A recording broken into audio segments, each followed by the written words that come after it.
El Consejo Potosino de Ciencia y Tecnología y Radio Universidad presentan La Neta de la Ciencia. Espacio informativo sobre todo lo acontecido en ciencia, tecnología e innovación En San Luis, México y el mundo. y ahora quedan con ustedes Anel Patiño. y Edgar Jiménez.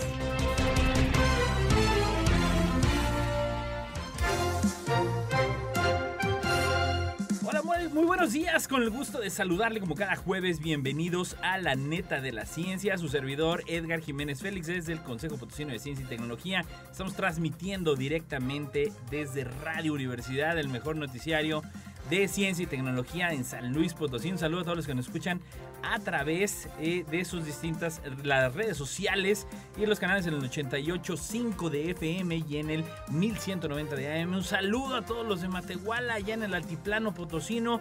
Un gusto que nos reciban y muchísimas gracias a todos y felicidades a todos aquellos que estén celebrando algo. Vámonos con el resumen de noticias. Resumen de noticias. Jorge Pérez Morón, el primer físico graduado en San Luis Potosí. ¿Qué es una epidemia? UASLP avanza en el desarrollo de vacuna COVID-19, dice el doctor Sergio Rosales. Científicos del IPN descubren un probiótico anticarcerígeno proveniente del pulque. Mire usted nada más. La mitad de los mexicanos rezagados en tecnología. Cambio climático. ¿Por qué el mundo está en riesgo de llegar pronto a un límite de temperatura? Noticias locales. Y bueno, pues como yo lo venía mencionando, efectivamente, y esto de verdad es un dato histórico que queríamos rescatar el día de hoy dentro de todas las netas que vamos a estar platicando, y que precisamente usted sabrá que San Luis Potosí se caracteriza por su gran producción científica en investigadores y bueno, pues derivado de todo el trabajo académico que se hace desde las distintas instituciones. Y bueno, pues para quienes no lo sepan, la Universidad Autónoma de San Luis Potosí fue la primera universidad autónoma como tal, es la más antigua, y que de verdad nuestro mayor reconocimiento a quienes lo han construido. Y precisamente, retomando un poquito de la columna del doctor José Refugio Martínez, el doctor Flash, pues precisamente déjeme platicarle, si usted no conocía el dato, para que lo platique hoy a la hora de la comida. Pues déjame decirle que Jorge Pérez Morón ingresó en 1956 junto con 8 estudiantes a lo que fue la primera generación de la Escuela de Física en la Universidad Autónoma de San Luis Potosí. Él había comenzado en estudiar ingeniería en la UNAM y al enterarse de la apertura de la Escuela de Física en San Luis, se enlistó en sus filas. En 1959, al iniciar la segunda época de la física en San Luis Potosí y estando por cursar su último semestre bajo la tutela del famosísimo, y les aseguro que muchísimo, sobre todo de la comunidad universitaria, conocemos perfectamente este nombre, del doctor Candelario Pérez, el del Instituto de Investigación Científica, apoya a la Escuela de Física de la Universidad Autónoma de San Luis Potosí e incorpora a Candelario Pérez como investigador y a Fernando Cárdenas y Jorge Pérez Morón como ayudantes de investigación, y se unen a Candelario Pérez como profesores de la segunda generación de la Escuela de Física. Para el 1961 se titula defendiendo su tesis, proyecto para la creación de un laboratorio de energía nuclear en San Luis Potosí. Le aseguro que son datos que la neta no sabía usted.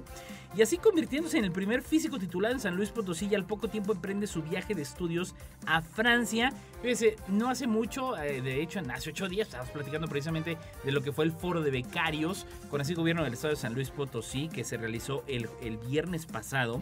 Y fíjese usted, bueno, estamos hablando ya de un caso de del 1961 en el que se nos va un potosino a estudiar a Francia, continuando su doctorado en física. 4 años después regresa y se incorpora a la empresa Kodak, que bueno, también es toda una historia que contar de esta empresa de fotografía en la ciudad de Guadalajara, abriendo así el campo de aplicación de la física hacia la industria al dedicarse a la fabricación de películas fotográficas. En varias ocasiones visitó en la Universidad Autónoma aquí en San Luis Potosí a fin de participar en eventos académicos, principalmente en el Instituto de Investigación en Comunicación Óptica, mejor conocido como el ICO. Un saludo, un fuerte abrazo a todos los que nos están escuchando desde el ICO, allá en la parte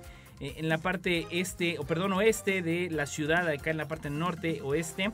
Y que bueno, esta histórica presentación y defensa de su tesis de licenciatura en física del doctor Pérez Morón, que fue en el mes de agosto, en aquellos años, en 1961, pues cuentan por ahí que se vistió el salón de clases en un lugar de gala y se transformó en una especie de tribunal de honor. El jurado quedó integrado por 4 miembros. Oye, ese dato interesante de quiénes fueron pues los sinodales de este primer estudiante, que fue el doctor Candelario Pérez. Noticias locales. Alfonso Ledesma como secretario, el químico Crescencio Villalobos de Vocal y Augusto Moreno y Moreno del Instituto de Física de la UNAM. Pues ahí lo tiene usted.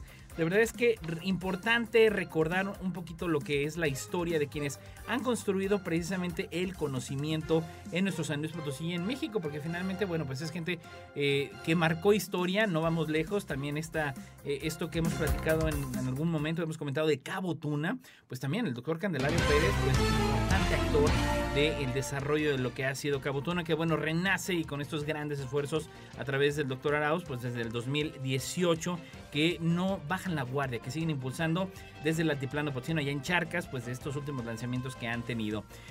Déjame pasar a otro tema también en materia de lo local y que bueno, con el gusto también de tratar aquí en la neta del planeta, pues el doctor Comas del CIPSAB, ahí de la Universidad Autónoma, pues nos platica un poquito y nos explica también acerca de lo qué es una epidemia, ¿no? Luego estamos escuchando pandemia y epidemia, y luego lo utiliza la gente de manera indiscriminada, y bueno, pues también hay que contextualizarnos un poquito más al respecto, ¿no? Y que en este sentido, pues bueno, obviamente los cálculos y la forma en la que se da, el doctor Comas, pues obviamente comenta que dice, pues obviamente vivimos actualmente en esta pandemia, la cual inició en Wuhan, China, y que luego se convirtió en pandemia.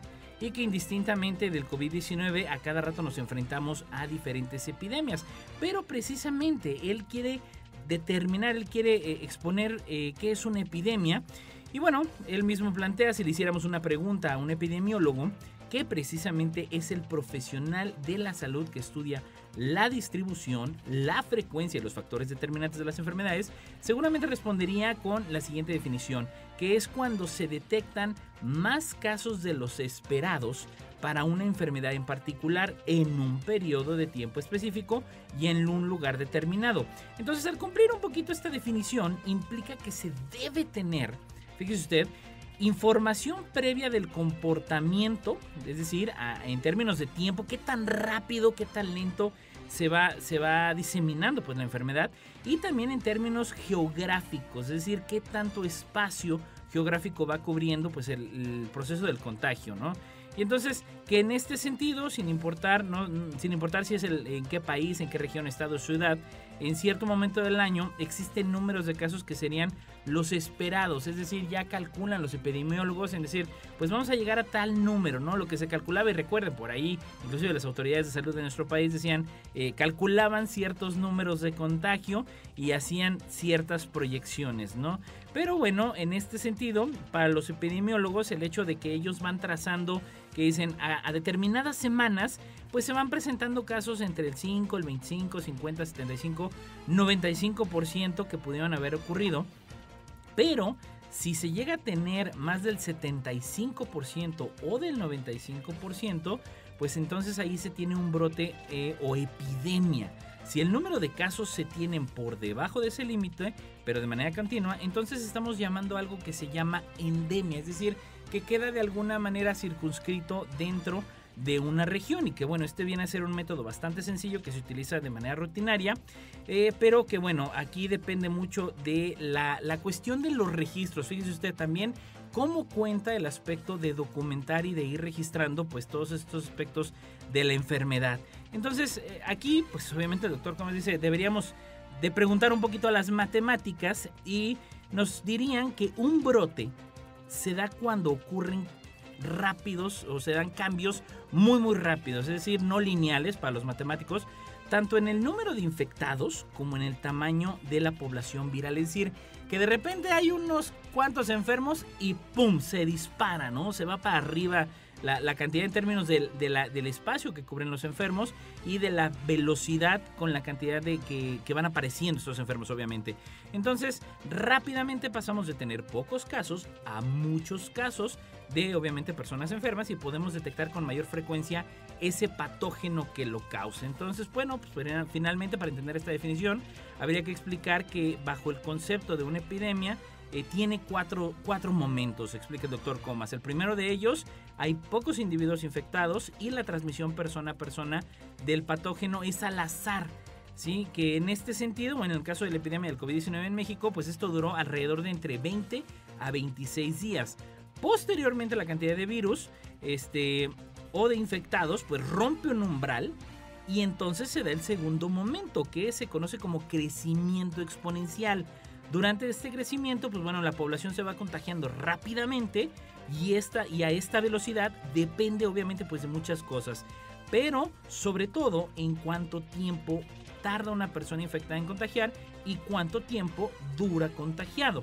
Ahora, en este sentido, lo que puede preocupar más a los epidemiólogos es cuánto tiempo durará este segundo momento, porque se considera que en México este segundo momento, fíjense, interesante, duró aproximadamente 303 a 300, o sea, casi todo el periodo que llevamos de pandemia, es lo que consideramos el segundo momento, ¿no?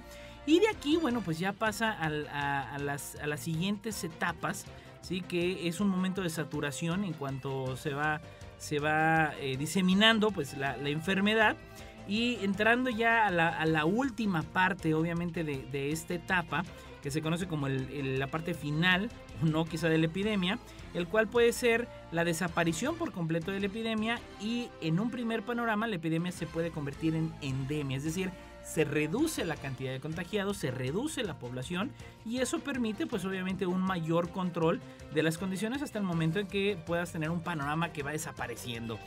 Y bueno, finalmente, y de la línea, pegado con lo que nos comenta el doctor Comas, también otro colega de él, el doctor Sergio Rosales, también adscrito al CIPSAB allá en la Universidad Autónoma de San Luis Potosí, cerca del Centro Cultural Bicentenario, lugar precioso que existe aquí en San Luis Potosí. Pues bueno, el doctor Sergio comenta que la universidad va avanzando en el desarrollo de vacunas. Fíjense ustedes, si esto no lo sabía, ahora sí que en San Luis Potosí se está desarrollando también una vacuna en atención al COVID-19, y que bueno, el doctor Sergio Rosales señala que es positivo que un conjunto de grupos de investigación están concentrados en el desarrollo de la vacuna, que desde luego el aprendizaje y las articulaciones que están surgiendo pues serán muy relevantes en el futuro para otras pandemias. Comenta el doctor que están desarrollando un grupo de candidatos para vacunas basados en proteínas quiméricas. Esta historia surge de una colaboración con la UNAM, pero también con esfuerzos locales que les ha llevado trabajo desde febrero del año pasado. Fíjese usted, bueno, aquí se declaró en marzo. Vea ahora cómo desde febrero, bueno, ya desde la parte de investigación, desde ese frente de batalla, ya venían trabajando sobre esta situación para atenderla. Y bueno, hemos visto cómo la celeridad para sacar las vacunas ha sido impresionante en comparación de otras epidemias o de otras pandemias. Señaló que con las primeras evidencias se seleccionó un péptido que contribuyó a dar lugar a la vacuna, que bueno, dieron el nombre ATR9, pero también esos datos y otros análisis que llevaron a cabo los llevaron a diseñar proteínas recombinantes que van a empezar a expresar en diferentes sistemas. Comentó que los antígenos, entre más complejos y más masa muscular tengan, se convierten en una molécula más inmunogénica. Ese es el objetivo de utilizar ciertos acarreadores o plataformas de despegue. Científico de la semana. Doctor Luis Estrada Martínez. Fue el mayor de 5 hermanos nacidos en la Ciudad de México. Comenzó a tener un interés nato en todos los artefactos tecnológicos, sobre todo en el fenómeno de la electricidad. Ingresó en 1950 a la carrera de física en la Facultad de Ciencias de la Universidad Nacional Autónoma de México, y en 1954 se incorporó al Instituto de Física de la UNAM como ayudante de investigador.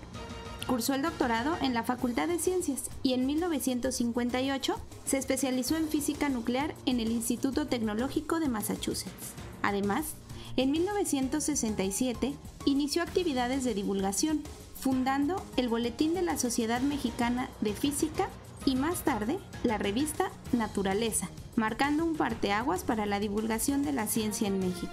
En 1970 fundó el Departamento de Ciencias de la Dirección General de Difusión Cultural de la UNAM y más tarde se convirtió en el primer mexicano en obtener el Premio Kalinga de la UNESCO.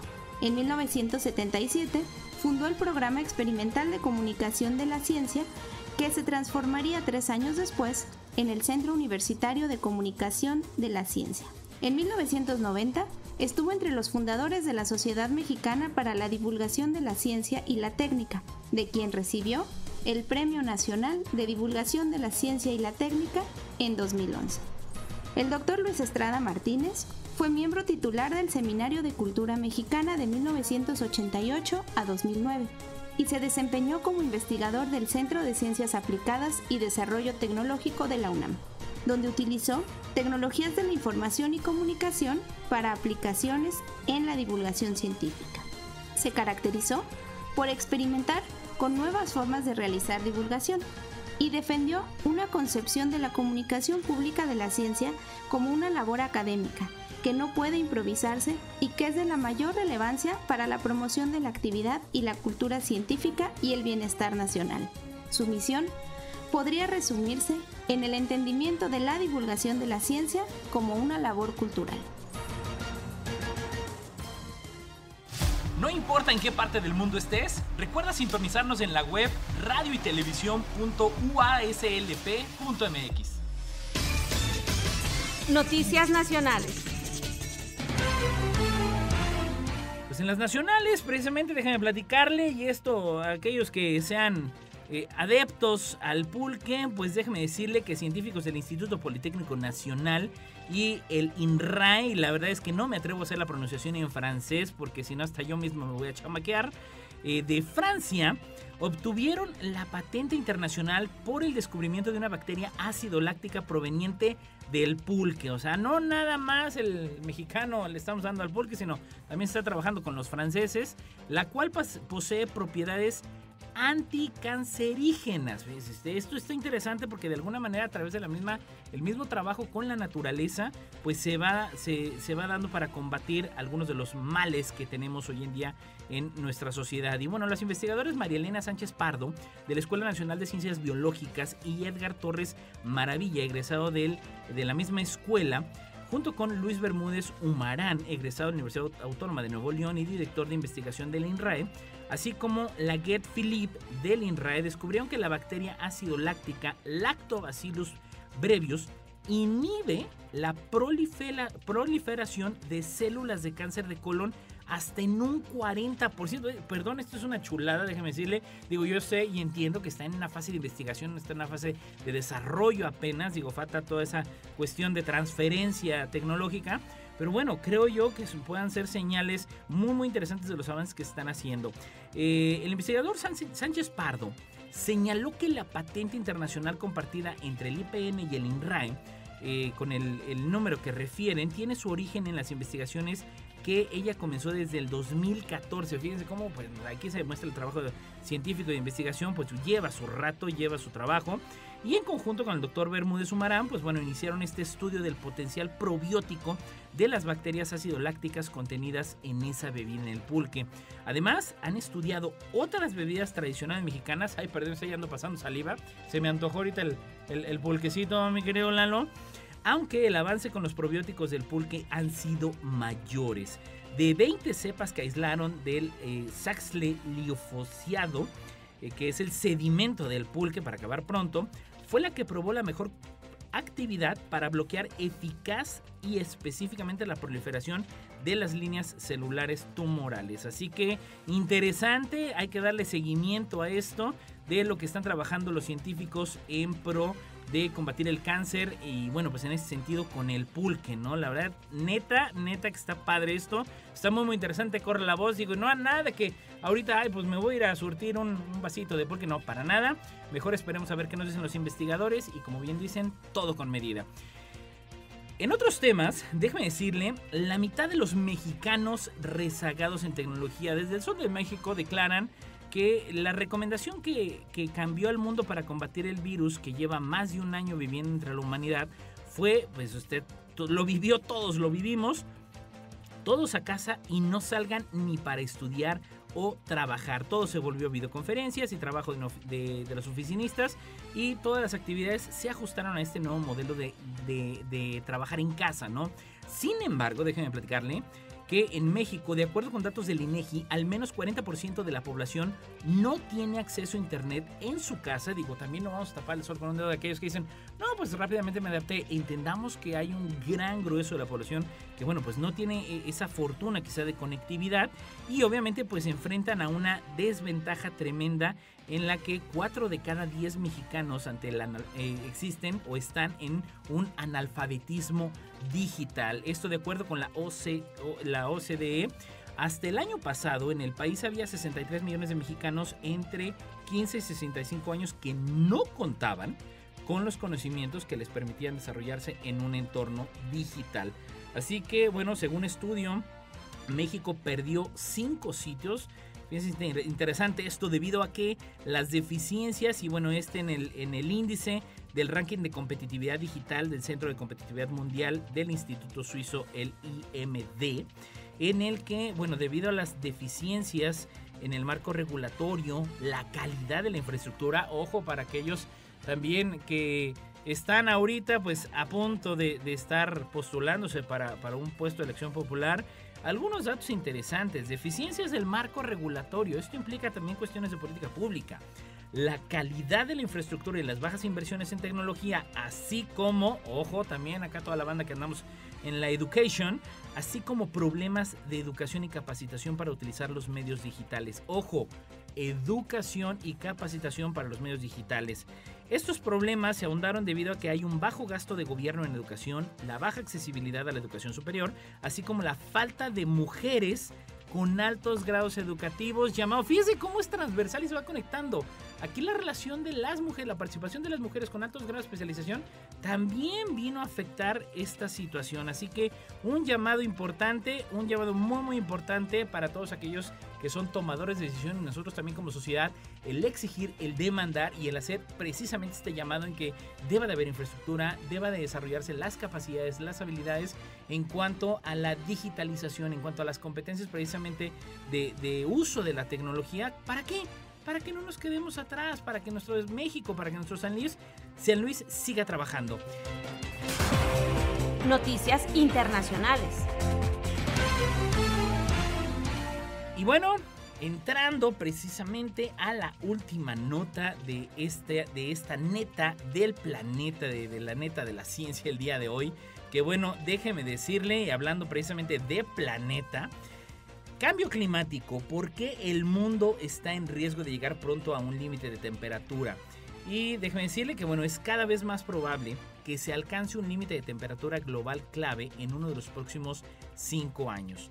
Un nuevo estudio señala que para 2025 hay un 40% de probabilidad de que al menos un año sea 1.5 grados centígrados más caliente que el nivel de temperaturas anterior a la era industrial. Y usted dirá en este momento, me dirá, ay Edgar, por favor, 1.5 grados, si lo aguantamos, déjame, voy a Valles y mira cómo me va a ir allá en la Huasteca Potosina. Sí, pero 1.5 grados promedio de temperatura en el planeta, esto implica también las cuestiones de los mares, de los glaciares, y afecta tremendamente. Así que ese es el menor de los 2 límites de temperatura establecidos por el Acuerdo de París sobre el cambio climático. Y bueno, en esta neta, el estudio publicado por la Organización Meteorológica Mundial, la OMM, se basa en modelos de la Oficina Meteorológica del Reino Unido, el Met Office, y contó con la participación de investigadores en 10 países, incluyendo Estados Unidos y China. En la década anterior, fíjese usted, chéquele usted, se había estimado la probabilidad de alcanzar un año el umbral de 1.5 grados en solo el 20%. La nueva evaluación sitúa ese riesgo ahora, es decir, al 40%, se duplicó el riesgo de llegar a este límite de un aumento de 1.5 grados centígrados. Leon Hemerson, científico senior de la Oficina Meteorológica del Reino Unido, dijo a la BBC que al comparar las temperaturas proyectadas con las de 1850, fíjese, los años que estamos hablando, 1850-1900, se ve un claro aumento. Lo que esto significa es que nos estamos acercando a 1.5 grados centígrados todavía, que no hemos llegado, pero nos estamos acercando. Se está acabando el tiempo para las acciones enérgicas que hacen falta ahora, agregó el científico. Y que bueno, cabe señalar, los investigadores han mencionado que incluso si en uno de los próximos 5 años la temperatura aumenta 1.5 grados por encima del nivel preindustrial, se tratará de una situación temporal, debido a la variabilidad natural climática los próximos años. Puede ser un poco más frío y podría pasar otra década o dos más antes de que el límite de 1.5 se cruce en forma permanente. El Acuerdo de París estableció como objetivos mantener el aumento de la temperatura media global a no más de 2 grados centígrados y tratar de no superar esta barrera tan importante. Fíjense lo que nos señalan de 1.5 grados. Se entiende que el acuerdo se refiere a aumentos durante un largo periodo de tiempo en lugar de un solo año. Y que bueno, finalmente Joeri Rogel director de investigación del Instituto Grantham en Imperial College en Londres, afirmó que la referencia de 1.5 grados centígrados en el estudio de la Oficina Meteorológica no debe confundirse con el límite de 1.5 en el Acuerdo de París, que refieren estos precisamente al calentamiento global, es decir, el aumento de la temperatura de nuestro planeta una vez que nivelamos las variaciones de un año a otro. Por esto este llamado en que el 2030 es la fecha límite de la humanidad para evitar una catástrofe global. Por el momento las proyecciones sugieren que incluso con las promesas recientes de reducir las emisiones de gases de efecto invernadero, el mundo está en camino de calentarse hasta 3 grados centígrados. Cuidemos, por favor, nuestro planeta, porque significará que nos estaremos cuidando a nosotros mismos. Así que no es el borde de un acantilado, es más una pendiente en la que ya estábamos deslizando, nos comenta el investigador, y a medida que el clima se calienta, los efectos empeorarán cada vez más. Tenemos que establecer una línea que no debe cruzarse para tratar de limitar el aumento de temperatura, pero claramente tenemos que reconocer que estamos viviendo los efectos del cambio climático ya aquí, allá en el Reino Unido, aquí en México y en todo el mundo. Y esos efectos seguirán siendo cada vez más severos. Y que bueno, este es informe de la Oficina Meteorológica publicado precisamente en la cumbre del cambio climático de la ONU, que tendrá precisamente lugar en Glasgow en noviembre de 2011. Pues estimados, estamos llegando ya al final a la neta de la ciencia. Muchísimas gracias como siempre a los controles. Lalo Carrillo, gracias a todos los que nos escucharon. Nos vemos y escuchamos el próximo jueves. Esto fue